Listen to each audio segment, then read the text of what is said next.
তাহিরপুরে আজ সভা প্রধানমন্ত্রী নরেন্দ্র মোদীর, আর তার আগে বাংলায় পোস্ট প্রধানমন্ত্রী নরেন্দ্র মোদীর।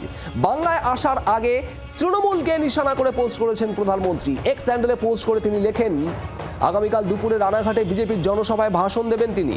পশ্চিমবঙ্গের মানুষ কেন্দ্রের বহু জনমুখী প্রকল্পের সুবিধা পাচ্ছেন।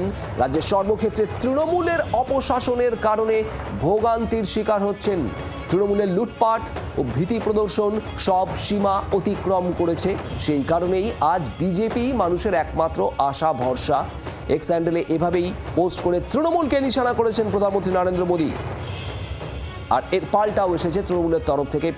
বাংলা ভুগছে আপনার জন্যই, মোদীকে পাল্টা দিয়ে পোস্ট করেছে তৃণমূল।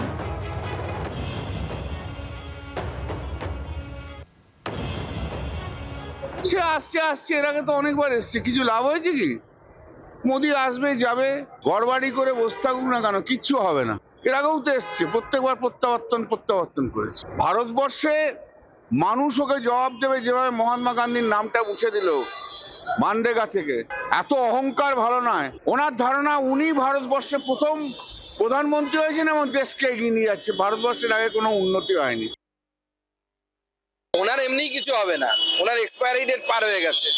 ওনার পশ্চিমবঙ্গে প্রধানমন্ত্রী আসুন, যেই আসুন, ওনার আর কিছু হচ্ছে না। সামনে বার উনি আর ভোটে দাঁড়াচ্ছেন না। বাংলার আওয়াজ, বাঙালির আবেগ, জি 24 ঘন্টা।